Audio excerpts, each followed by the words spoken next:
¿Cómo les va, queridos amigos, queridos hermanos? Queremos nuevamente compartir un video con ustedes, un video de Completos en Cristo, y vamos a continuar con el tema que iniciamos en el video anterior, que habíamos titulado Cristo en el Antiguo Testamento. Y habíamos visto en el mensaje anterior un panorama general de la Biblia respecto de los dos testamentos, el Antiguo y el Nuevo, los eventos principales del Antiguo, los eventos principales del Nuevo. Y habíamos dicho que el tema principal de la Biblia y de los dos testamentos era la persona de Cristo Jesús.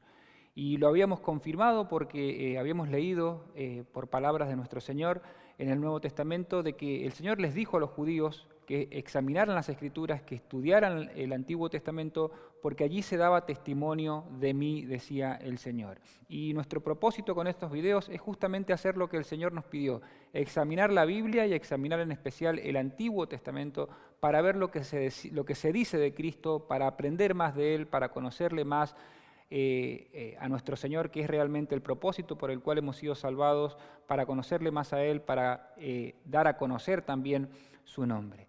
Y en este video vamos a hacerlo un poco más, con más versículos, vamos a leer varios versículos, así que va a ser un video donde yo le recomiendo que si usted puede sentarse, ponerle pausa a medida que vamos leyendo los textos y puede ir anotando en algún papel, en alguna libreta, los textos y aparte ir meditando en lo que estamos leyendo. Recuerden de que para sacarle provecho a las Escrituras y a la lectura bíblica tenemos que meditar, realmente tenemos que meditar, y mucho más en estos tiempos donde tenemos mucha información, muchos videos, muchas cosas que van pasando rápidamente y no tenemos tiempo de meditar en algo que hemos escuchado. Cuanto más tenemos que dedicar tiempo a meditar en la Biblia. Entonces, yendo al tema, Cristo en el Antiguo Testamento. Vamos a decir que en el Antiguo Testamento Cristo se anuncia de tres formas diferentes. Tenemos, por un lado, las profecías mesiánicas. Tenemos, en segundo lugar, lo que se llama los tipos mesiánicos. Y luego tenemos las teofanías de Cristo. En estos tres aspectos, que es lo que vamos a estudiar hoy, Cristo se manifiesta en el Antiguo Testamento. Entonces empecemos por las profecías mesiánicas o las profecías del Mesías. Y en el Antiguo Testamento vamos a encontrar un montón de pasajes, un montón de citas de Escrituras donde se anuncia a Cristo, donde claramente se anuncia la obra de Cristo o la persona de Cristo. Decimos claramente porque hoy con la luz del Nuevo Testamento podemos comprender esas Escrituras.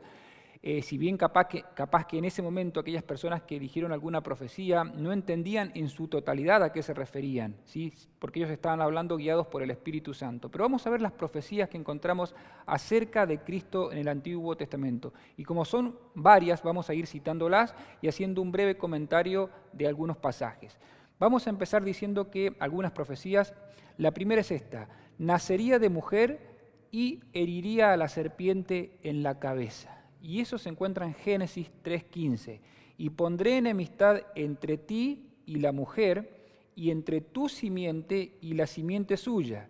Esta te herirá en la cabeza y tú le herirás en el calcañar. Y aquí está la primera profecía acerca de Cristo, donde Dios le dice a Satanás que de la mujer, de una mujer, vendría el descendiente y el Salvador. Es decir, que Dios se iba a encarnar, iba a tomar forma de hombre para ser nuestro Salvador. Y cuando habla de la simiente, está hablando de un descendiente, de un hombre como nosotros. Y él sería el que heriría a Satanás allí en la cruz del Calvario, ¿sí? Allí está lo que se llama el protoevangelio. Génesis 3:15 es el primer anuncio de salvación y la primera profecía que se da en la Biblia sobre la venida de Cristo, la simiente del Señor Jesucristo.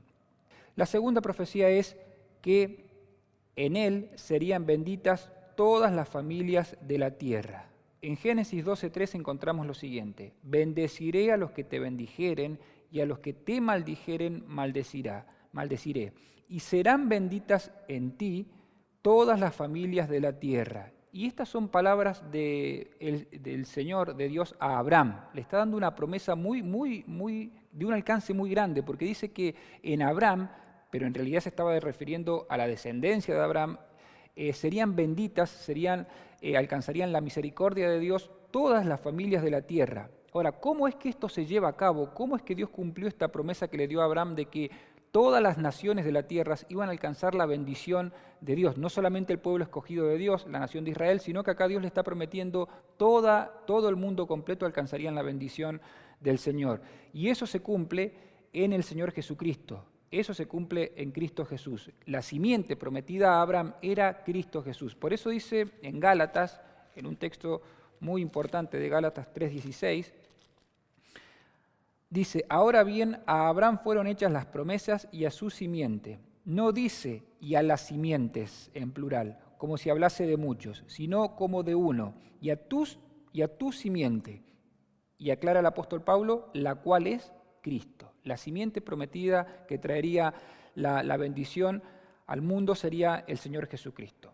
Pasamos a otra profecía. Traería la paz a todos los pueblos. Una profecía del Antiguo Testamento dice que traería la paz a todos los pueblos. Y dice en Génesis 49:10,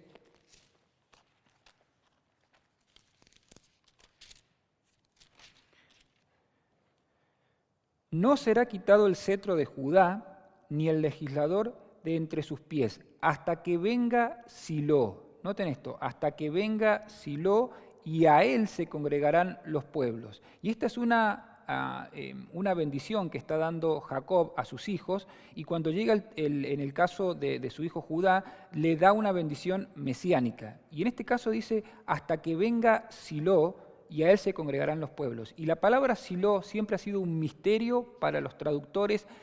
¿A qué se refería exactamente Silo? Y la palabra Silo significa el que trae la paz, o también puede significar a quien pertenece el cetro. Y evidentemente lo que se está anunciando ahí es que vendría en algún momento el que traería la paz. ¿Sí? No la paz mundial, no la paz para el mundo en el sentido de que no, la ausencia de guerra, sino la paz para el hombre en su corazón. La paz que traería el Señor Jesucristo. Recuerden que Cristo es el príncipe de la paz. Él es el que trae la paz, pero primordialmente a nuestro corazón. Estos son tiempos del Evangelio donde la paz es prometida para la persona en su corazón.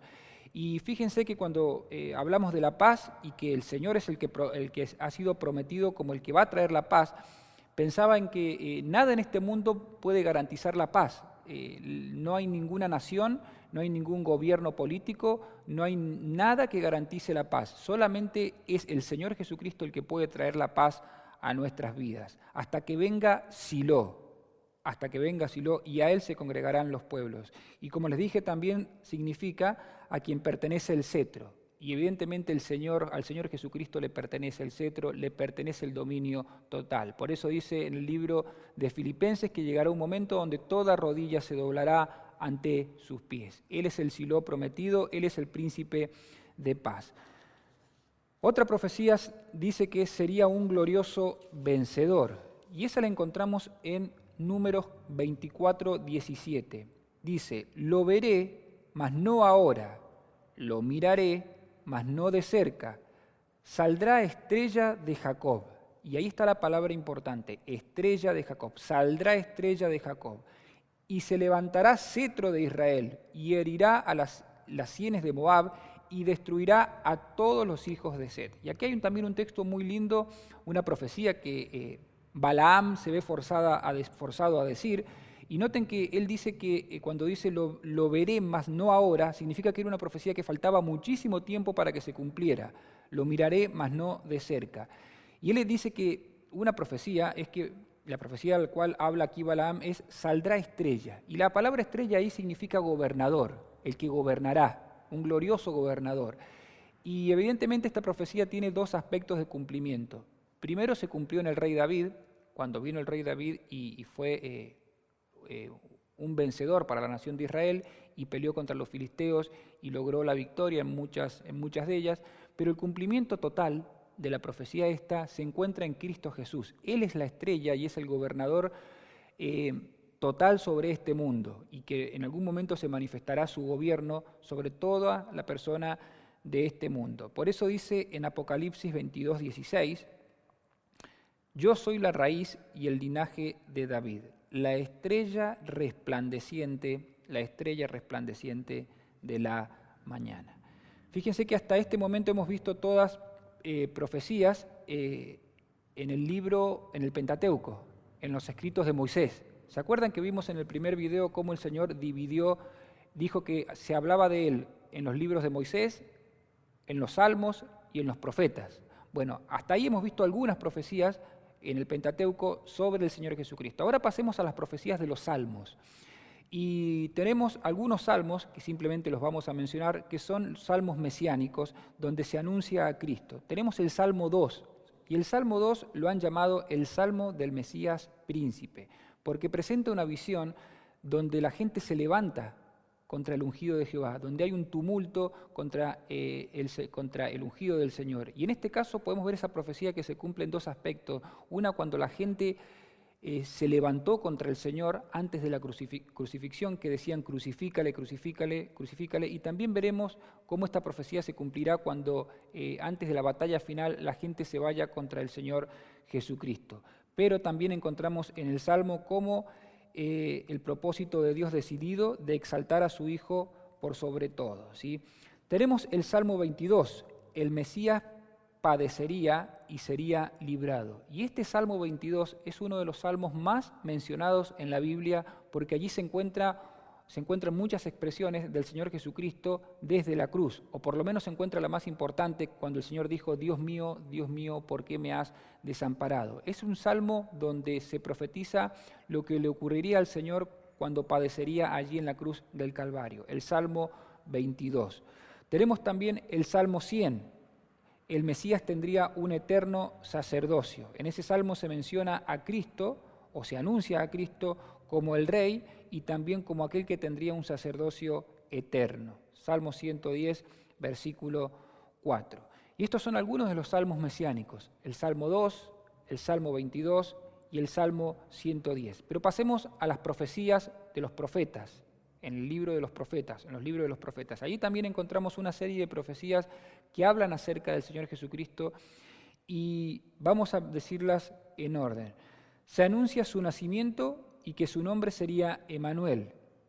En Isaías 7:14 dice, por tanto el Señor mismo os dará señal, he aquí la Virgen concebirá y dará a luz un hijo y llamará su nombre Emmanuel. Una profecía que después también es citada en el Nuevo Testamento. Llamará su nombre Emmanuel. Emmanuel, que significaba y traducido es Dios con nosotros. El profeta Isaías lo estaba anunciando muchos años antes. Luego tenemos en Isaías 9:6, se anuncian sus títulos mesiánicos. Dice, porque un niño nos es nacido, hijo nos es dado, y el principado sobre sus hombros, y se llamará su nombre admirable, consejero, Dios fuerte, Padre eterno, príncipe de paz. Fíjense ustedes cuántos títulos se amontonan sobre nuestro glorioso Señor Jesucristo, porque a Él realmente pertenece la gloria. Y ahí se profetizan sobre la gloria que tendría nuestro Salvador con todos esos nombres tan increíbles que se le da al Señor. Otra profecía, tal vez la más importante, que sería el sustituto del pecador en la cruz del Calvario. El sustituto del pecador en la cruz del Calvario. Y eso está en uno de los capítulos más importantes de la Biblia, Isaías capítulo 53. Isaías 53, donde se profetiza, donde se anuncia de que el siervo del Señor padecería en lugar del pecador. Por leer un solo texto de todo el capítulo que habla de eso, dice, mas Él herido fue por nuestras rebeliones, molido por nuestros pecados, el castigo de nuestra paz fue sobre Él y por su llaga fuimos nosotros curados. Luego tenemos que proclamaría la buena nueva libertadora.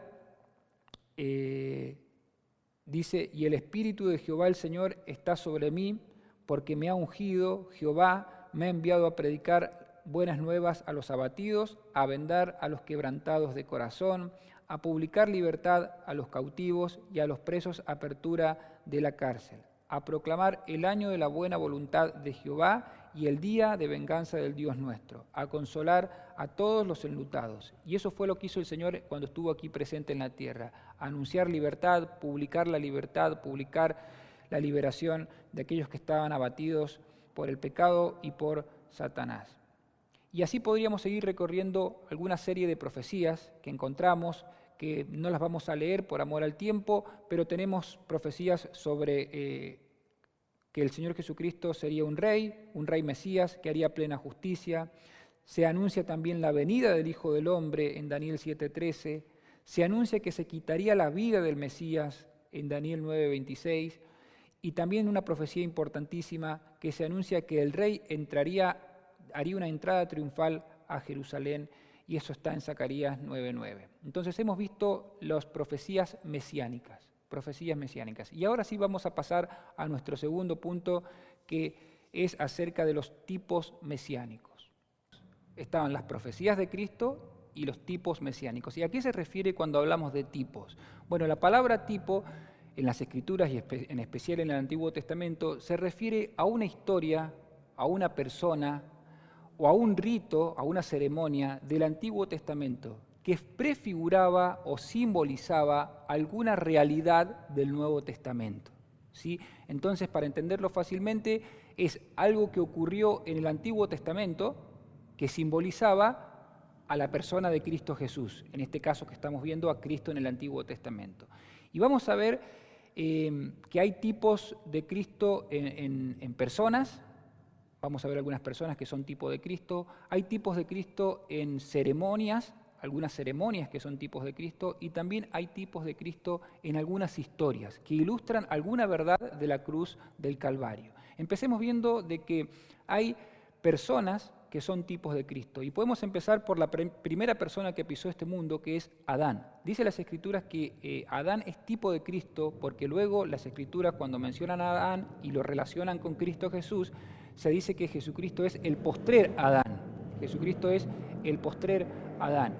Y fíjense que hay una comparación muy importante. Como Adán fue la cabeza de la humanidad, del primer ser humano, representante de toda la humanidad, así el Señor Jesucristo es el representante de su pueblo, es la cabeza de su pueblo. Y también tenemos otra comparación, por vía del contraste, podríamos decir, ¿en qué sentido?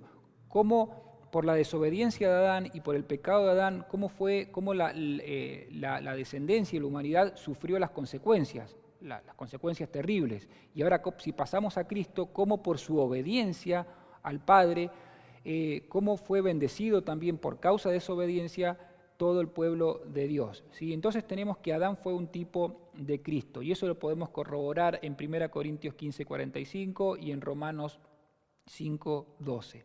Tenemos otra persona importante que es Melquisedec. Melquisedec es un personaje misterioso del Antiguo Testamento, y bien decimos misterioso porque realmente aparece en el libro de Génesis cuando Abraham vuelve de una guerra, y Melquisedec se puede traducir como el rey de justicia o el rey de Salem.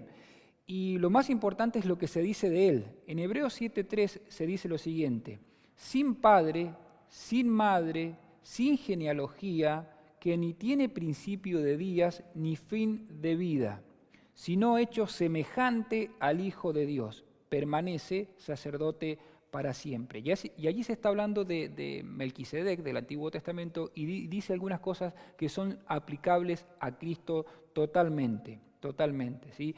Melquisedec entonces es símbolo, tipo de Cristo. Tenemos a Moisés, otro tipo de Jesucristo. ¿Y en qué sentido es tipo de Cristo Moisés? En el sentido de que Moisés fue el libertador de Israel. Si bien fue Dios el que lo libertó, pero Dios usó a Moisés. Moisés fue el gran libertador de Israel de la cautividad de Egipto. Pero no solamente fue el libertador, sino que también luego fue el que guió a Israel por todo el desierto, el líder que los guió. Y aquí encontramos un tipo precioso, porque realmente Jesucristo es nuestro gran libertador. Jesucristo es el que ha conseguido en la cruz del Calvario la liberación de nuestros pecados, la liberación de la condenación. Pero no solamente eso, sino que una vez que le recibimos, el Señor se ha convertido en el líder de su pueblo, en el líder de cada cristiano que le acompaña a lo largo de la vida hasta que Cristo regrese o hasta que partamos a estar con Él. Él es el líder que va siempre adelante nuestro. Tenemos entonces algunos tipos de Cristo: Adán, Moisés, Melquisedec. Ahora pensemos algunas historias que también tipifican alguna realidad de la obra de Cristo. Y una de las que más me gusta a mí es Abraham e Isaac en el sacrificio. Y ustedes recordarán cuando, allí en Génesis 22, cuando el Señor le pide a Abraham que vaya y sacrifique a su hijo. Pero ahí las palabras que se usan son muy importantes, porque Dios le dice: ve y ofrece a tu hijo, tu único hijo, a quien amas. Tu hijo, tu único hijo, a quien amas, que era Isaac. Y cómo Abraham va obediente y llega hasta el monte Moriah y tiene su cuchillo preparado para sacrificar a su hijo, y en un momento Dios lo detiene y le dijo que no lo haga, que ya había comprobado su obediencia. Pero toda esa escena donde Abraham ofrece a su hijo en sacrificio, tipificaba la gran escena de la cruz, donde Dios el Padre entregó, noten ahora, a su hijo, a su único hijo y al hijo que amaba, a su único hijo, a su hijo amado, como dice el Nuevo Testamento. ¿Y cómo lo entregó en sacrificio? Allí no se paró la mano del Padre en la cruz para detener, allí se ejecutó el sacrificio y Jesucristo murió por nuestros pecados. Entonces tenemos el tipo y la historia de lo que simbolizaba en el Nuevo Testamento. Tenemos también a Jonás en el vientre de la ballena, otra historia del Antiguo Testamento, donde hay una parte donde Jonás es echado al mar y donde dice que un pez traga a Jonás y está en el vientre del pez 3 noches y 3 días. Y después el Señor toma esa historia para decir que eso era tipo de algo que le iba a ocurrir a él. Dice la Escritura en Mateo 12:40, porque como estuvo Jonás en el vientre del gran pez 3 días y 3 noches, así estará el Hijo del Hombre en el corazón de la tierra 3 días y 3 noches. Allí tenemos el tipo y cómo se cumplió ese tipo cuando Cristo fue enterrado y resucitó al tercer día. Otra historia también muy linda, la serpiente de bronce levantada en el desierto. Y ustedes recordarán esa historia cuando los israelitas eran picados por serpientes venenosas, y cuando el israelita era picado, evidentemente moría al instante o después de algún momento, y como Dios le dijo a Moisés que levantara un asta, un palo, y en la punta de ese palo pusiera una serpiente de bronce. Y Dios dijo que cualquier persona que hubiera sido picado por esa serpiente, por una serpiente, y estuviera a punto de morir, si miraba a la serpiente de bronce, automáticamente era sanado, era curado. Ahora, eso tipificaba una realidad importante del Nuevo Testamento, que era cuando Cristo fuese levantado de la cruz y cualquier persona, en el momento que crea en Jesucristo, sus pecados le son perdonados, su maldad le es limpiada. Y Jesucristo también lo dijo y lo explicó con sus palabras, la historia de Moisés, cómo se aplicaba a la realidad de la cruz. Y eso está en Juan 3, 14 y 15. Y como Moisés levantó la serpiente en el desierto, así es necesario que el Hijo del Hombre sea levantado en la cruz para que todo aquel que en él cree no se pierda, mas tenga vida eterna. Fíjense, acuérdense del tema que estamos viendo, Cristo en el Antiguo Testamento, cómo historias, personas del Antiguo Testamento tipificaban, simbolizaban alguna realidad del Nuevo. Y tenemos también, por último, los ritos o las ceremonias, y simplemente vamos a mencionar de forma general que todos los sacrificios y ofrendas del Antiguo Testamento simbolizaban a Cristo y a Cristo en la cruz. Podemos simplemente recordar uno, la Pascua, cuando se instituyó esa ceremonia tan importante para la nación de Israel, y cómo después iba a venir el Cordero Pascual, nuestro Cordero que iba a ser entregado allí en la cruz, que es el Señor Jesucristo. ¿Se acuerdan cuando Juan vio a Cristo y dijo, he aquí el Cordero de Dios, que quita el pecado del mundo? Y probablemente Juan estaba recordando la escena de la Pascua, la escena del Corderito que era sacrificado en el Antiguo Testamento. Entonces así hemos visto de una forma breve los tipos mesiánicos. Y ahora vamos a pasar a nuestro último punto, que son las teofanías de Cristo. ¿Y a qué nos referimos cuando hablamos de teofanías? Una palabra que muy rara vez la anunciamos o la decimos. Teofanía es la aparición de Cristo en el Antiguo Testamento. Y esto es muy importante de entender, las apariciones de Cristo en el Antiguo Testamento. Y evidentemente cuando estamos hablando de las apariciones de Cristo, tenemos que reconocer de que Cristo existía antes de nacer en este mundo, ya existía. Por eso vamos primeramente a ver algunos textos del Nuevo Testamento que dejan esto bien claro, de que Cristo ya existía antes de venir a este mundo. Existía como Dios, evidentemente. El primero está en Juan 8:57, donde Jesucristo dice, antes que Abraham fuese, antes de Abraham fuese, yo soy, dijo el Señor Jesucristo. Y les dijo a los judíos, y los judíos evidentemente les molestó mucho que el Señor dijera eso. Antes que Abraham fuese, yo soy. Juan 8:57. Tenemos otro en Juan 17:5. Ahora pues, Padre, glorifícame tú al lado tuyo con aquella gloria que tuve contigo antes que el mundo fuese. Fíjense cómo el Señor dijo en este caso que no solamente existía antes de Abraham, sino que ya existía antes de que el mundo viniese a su existencia. Y Colosenses 1:17, una partecita del texto simplemente dice, y Él, hablando de Cristo, es antes de todas las cosas. Él es antes de todas las cosas. Él ya existía desde la fundación del mundo porque Él es Dios que ha existido siempre. Ahora, ¿cómo apareció Cristo en el Antiguo Testamento? ¿De qué forma se reveló? ¿De qué forma se mostró? Y las Escrituras en el Antiguo Testamento muchas veces hacen referencia a una frase que dice el ángel de Jehová, el ángel de Jehová. Y cuando en muchas o en algunas de estas apariciones donde se dice el ángel de Jehová, se refiere al Señor antes de encarnarse, o como le llaman los teólogos, a Cristo preencarnado. No siempre se refiere a eso, pero en muchos casos se refiere por el lenguaje que se utiliza, por el lenguaje que se utiliza en el pasaje, a Cristo antes de encarnarse. Y vamos a ver algunos pasajes. Por ejemplo, Jacob lucha con el ángel de Jehová, Génesis 32, 24 al 30. Génesis, vamos a buscar ese pasaje importante, Génesis 32, del 24 al 30.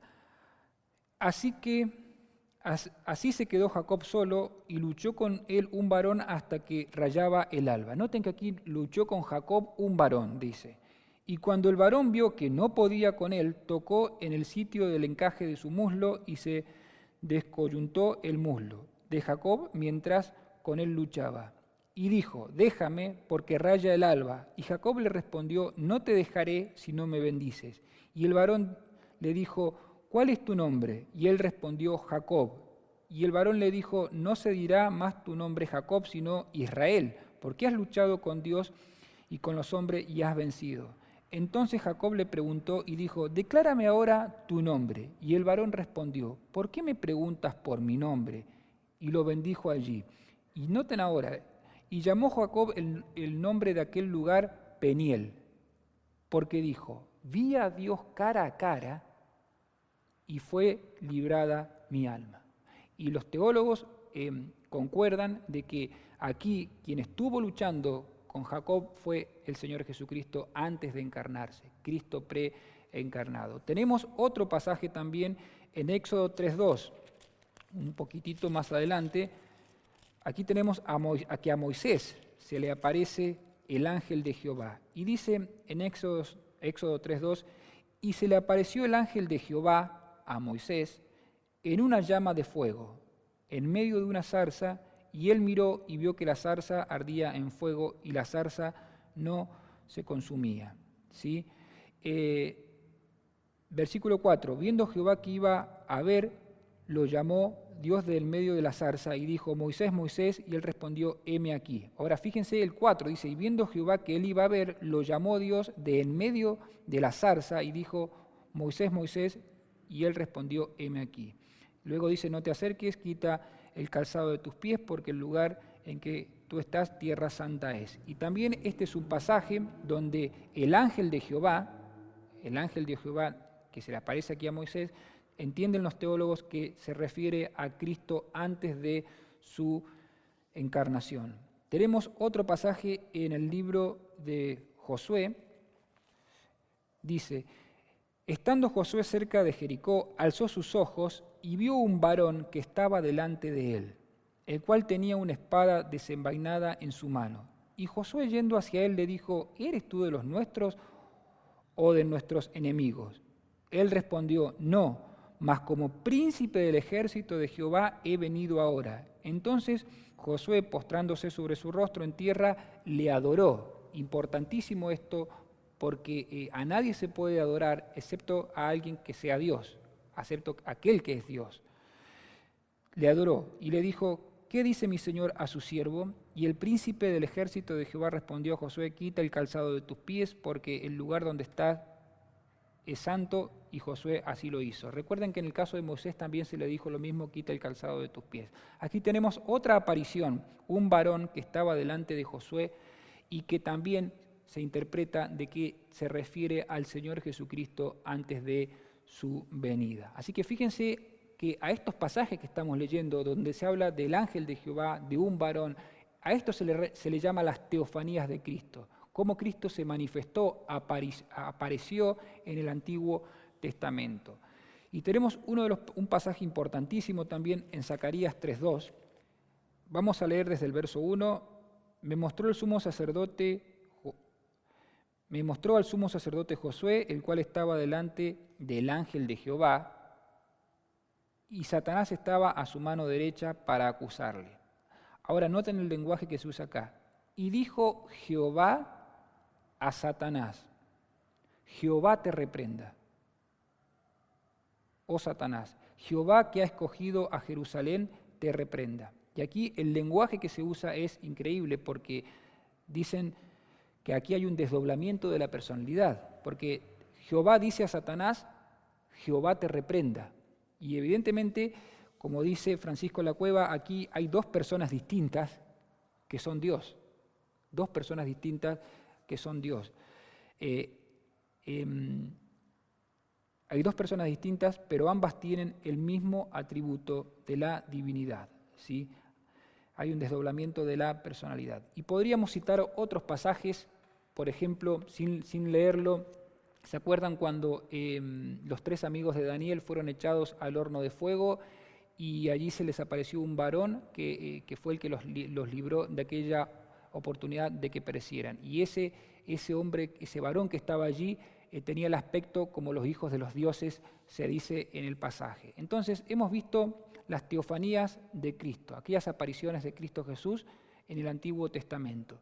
Y así vamos a dar por terminado entonces este estudio, donde hemos visto las tres formas distintas en las cuales se habla de Cristo en el Antiguo Testamento: las profecías de Cristo, los tipos mesiánicos y las teofanías acerca del Señor. Y terminamos el mensaje con Hebreos 13:8, ese texto con el cual terminamos el mensaje anterior.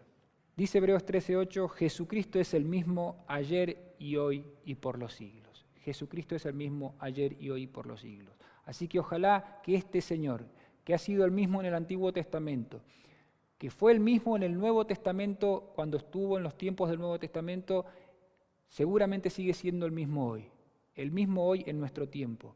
Y qué bueno que es tener el testimonio de Cristo en nuestro corazón. Por eso te animo, hermano, a que en esta hora puedas considerar al Señor Jesucristo en tu vida, ver la grandeza de Cristo, ver que Él es eterno, y realmente esto nos lleve a una devoción más grande hacia el Señor Jesucristo. Y en los siguientes videos que vamos a ver, ya nos vamos a meter en pasajes específicos. Otros hermanos que van a exponer se van a meter en algunos pasajes muy específicos para hablar en detalle de esos pasajes acerca de Cristo. Que el Señor te bendiga.